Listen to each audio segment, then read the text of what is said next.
कोल्हापूर महानगरपालिका निवडणुकीच्या प्रचारार्थ सोमवारी प्रभाग क्रमांक 18 मधील काँग्रेस पक्षाचे उमेदवार अरुणा गवळी, गीतांजली हवालदार, भूपाल शेटे आणि सर्जेराव साळोखे यांच्या प्रचारार्थ इंदिरा घरकुल, बळवंत नगरात प्रचार सभा पार पडली। या सभेत बोलताना माजी आमदार ऋतुराज पाटील यांनी महायुतीवर टीका केली। आमच्याकडे बंटी साहेब हे वन मॅन आर्मी आहेत, तर विरोधकांच्या नेतृत्वात पूर्ण खिचडी असून कुणाला कुणाचा ताळमेळ नाही, असे लोक पुढे महानगरपालिकेचा कारभार कसा करणार असा सवाल त्यांनी उपस्थित केला। आज एका बाजूला जी मंडळी या ठिकाणी टीका करते त्यांच्याकडे जर बघितलं तर सगळं नेतृत्वामध्ये खिचडी आहे, त्यांच्या ताळमेळ नाही, त्यांना माहित नाही रणजित की नक्की कशा पद्धतीने पुढे नेतृत्व केलं पाहिजे। एक जण एक बोलते, दुसरं काहीतरी बोलते, तिसरं काहीतरी बोलते आणि मग त्यांच्या ताळमेळ नाही तर येणाऱ्या पुढच्या काळामध्ये ही मंडळी कशा पद्धतीने कारभार करणार हा विचार देखील आपण त्या ठिकाणी केला पाहिजे। आणि जर अशा पद्धतीचा कारभार पुढच्या काळामध्ये चालू राहिला तर निश्चितपणे कोल्हापूरची प्रगती कधीच होणार नाही, कारण ह्या मंडळींच्या मध्येच ताळमेळ नाही आहे। आणि एका बाजूला ही मंडळी आहे आणि दुसऱ्या बाजूला आदरणीय बंटी साहेब आहेत जे वन मॅन आर्मी म्हणून या ठिकाणी कोल्हापूर जिल्ह्यामध्ये शहरामध्ये चांगल्या पद्धतीने काम करायला लागलेत।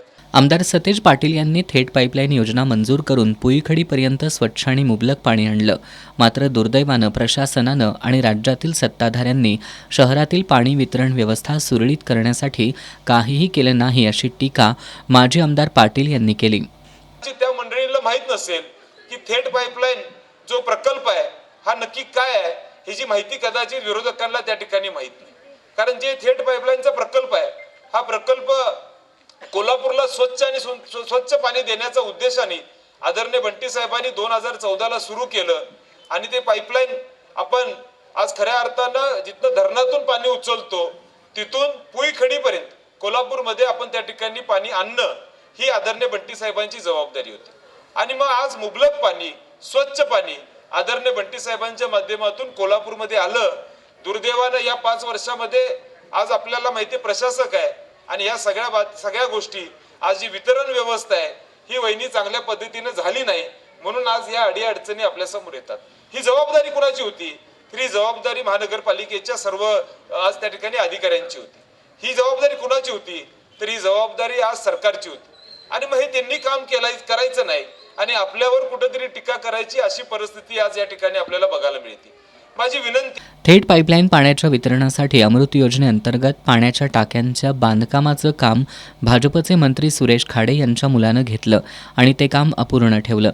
पाण्याच्या टाक्यांचे काम बिघडवलं आणि त्याच कामाचा ठपका आमदार सतेज पाटील यांच्यावर ठेवला जातोय। ही जनतेची दिशाभूल असल्याचा आरोप माजी उपमहापौर भूपाल शेटे यांनी केला।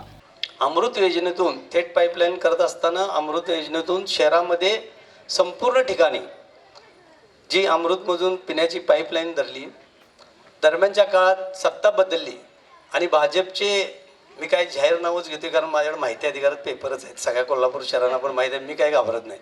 भाजपचे मंत्री असताना खाडे साहेब मिरजेचे, जत मिरजेचे, त्यांच्या पुतण्याला हे काम दिलं गेलं आणि परत त्यामध्ये एवढ्या अडचणी आणल्या त्यांनी, म्हणजे इलेक्शन सुरू करायच्या अगोदर परत थांबवली, परत चालू केली आणि बंटी साहेबानं कोट्यावधी रुपयाची ही योजना आणलेली आपल्या हातात ते टेंडर मिळवून घेतलं। बंटी साहेब म्हणले ठीक आहे, आपली सत्ता नाही ते काम करू द्या, पण ह्या महाशयांनी कोल्हापूर शहरमध्ये बऱ्याच ठिकाणी काम केलं नाही। त्याची मी माहिती अधिकारात माहिती घेतली आणि त्या खाडेच्या पुतण्याला 22 कोटी रुपयाचा दंड लावण्याचं काम मी साहेब प्रामाणिकपणे केलेलं आहे। 22 कोटी जाहीर सांगतो, जाहीर, पत्रकार किंवा मीडिया असेल, शासनाचे देखील असतील तर काही अडचण नाही।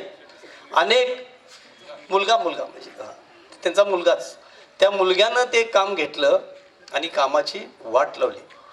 यावेळी नंदा गवळी, राजू साबळे, मोहन रणदिवे, सुखदेव गवस, महिपती शेटे, अक्षय खतकर, वैभव शिंदे, अनूप मेथे, प्राण जाधव, चेतन गवळी, प्रमोद भोपळे, समीर कुलकर्णी, स्वप्नील राजपूत, संदीप पाटील यांच्यासह परिसरातील नागरिक उपस्थित होते।